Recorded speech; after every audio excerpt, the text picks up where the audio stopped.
បាទសូមអរគុណបងប្អូនប្រជាពលរដ្ឋទាំងអស់ខ្ញុំនិយាយមែនតើវីដេអូខ្លីនេះគឺសូមអរគុណមាន5បាទអរគុណទី1គឺអរគុណដល់វីរៈកងទ័ពរបស់យើងដែលឈរជើងយ៉ាងរឹងមាំនៅព្រំដែនតតាំងជាមួយនឹងសត្រូវចៅសៀមបាទពិតជាមានការកោតសរសើរហើយពេញចិត្តហើយអរគុណយ៉ាងនិយាយថា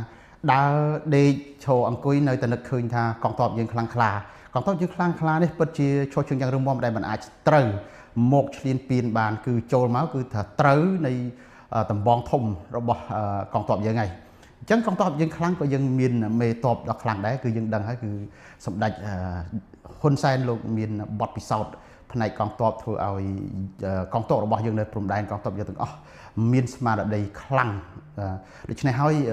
កម្លាំងនៃការគ្រប់គ្រងកម្លាំងនៃការទប់ទល់គឺចេញមកពីកម្លាំងចិត្តដែលថ្នាក់ដឹកនាំយើងមានភាពម៉ត់ចត់ច្បាស់លាស់ខ្លាំងក្លាធ្វើឲ្យកងទ័ពយើងក៏មានស្មារតីមុតមមខ្លាំងក្លាដូចគ្នាដូច្នេះហើយ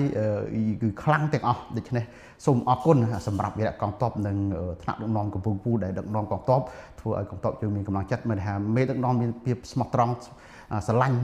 កងទ័ពស្រឡាញ់បងប្អូនយើងគឺបងប្អូនយើងគឺបដូរស្លាប់រស់ដើម្បីការពារជាតិរបស់យើងអរគុណទី2គឺកងទ័ពគេហៅអាវសគឺកងទ័ពពេទ្យដែលជំទាវបណ្ឌិតពេជ្រច័ន្ទមនីបាទជំទាវបានដឹកនាំទ័ពបាទពេទ្យអញ្ចឹងទ័ពជួរមុខគឺត្រូវការកងទ័ពពេទ្យដែលជាសំខាន់បាទគឺมันអាចខ្វះបានឡើយដូច្នេះហើយពិតជាអរគុណចំពោះការដឹកនាំដ៏ថ្លៃថ្លាការដឹកនាំដ៏ខ្ពង់ខ្ពស់បាទលះបង់ពេលវេលាកម្លាំងកាយចិត្តបាទដើម្បីកងទ័ពដើម្បីបងប្អូនប្រជាពលរដ្ឋយើងគឺសុខាភិបាលកងទ័ពទាំងគ្រូពេទ្យទាំងអស់បាទទាំងគ្រូពេទ្យប្រចាំនៅតាមតំបន់គ្រូពេទ្យកងទ័ពគ្រូពេទ្យស៊ីវិលកងទ័ពគ្រូពេទ្យទ័ពពេទ្យបាទស្ម័គ្រចិត្តទាំងអស់ដែលស្ដែងចេញអំពីការគ្រប់គ្រងកងទ័ពទី2នេះគឺសំខាន់ណាស់យើងមិនអាចខានបានឡើយគឺពិតជាអរគុណបាទក្នុងនាមជាកូនខ្មែរមួយរូបហើយក៏ជាអតីតនៃកងទ័ពសម័យមុនបាទមើលឃើញថាការគ្រប់គ្រងពី